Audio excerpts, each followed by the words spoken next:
La veuve Nafissa, elle a 4 filles, des filles magnifiques. Cette famille avait fui les talibans à l'arrivée au pouvoir des talibans il y a 3 ans.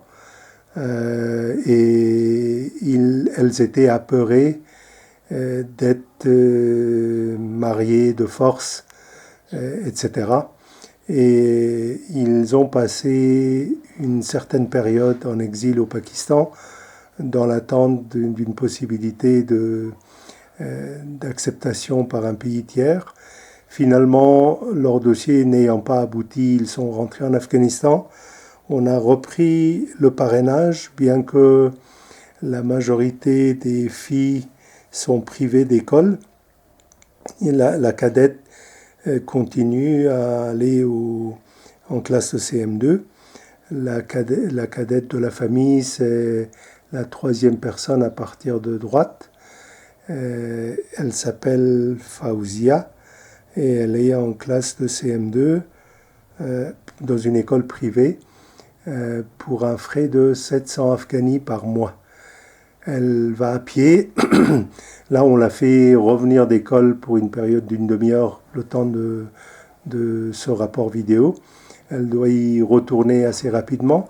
Le reste des enfants, les 3 autres filles, suivent des cours en ligne. La fille à droite, je vais commencer par la plus âgée, Fatima. Fatima est la fille aînée de la famille. Elle est à gauche de l'image. Elle avait le niveau de seconde en 2021 à l'arrivée des talibans. Et actuellement, elle suit des cours en ligne. Elle est assez satisfaite. Elle n'a pas de problème pour continuer ses études en ligne. La deuxième fille, Aziza. Aziza, elle est Aziza John. Aziza John, elle est en 2e position à partir de droite. Elle était en classe de 4e en 2021.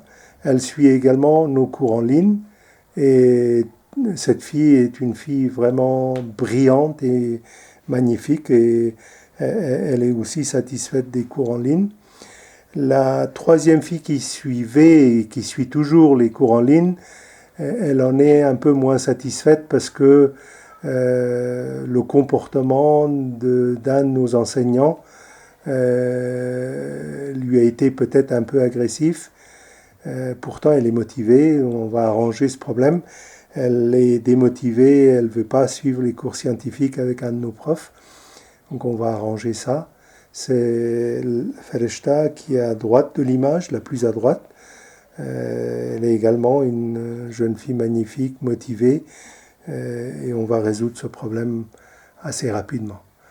Dans l'ensemble, la famille a des besoins, bien sûr, au-delà de l'aide qu'on leur apporte. On leur apporte 6 000 afghani par mois, qui est convoyé par notre chargé de mission, qui, à la remise de la somme mensuellement, prend une vidéo qu'elle m'envoie et qui atteste de la véracité de notre aide.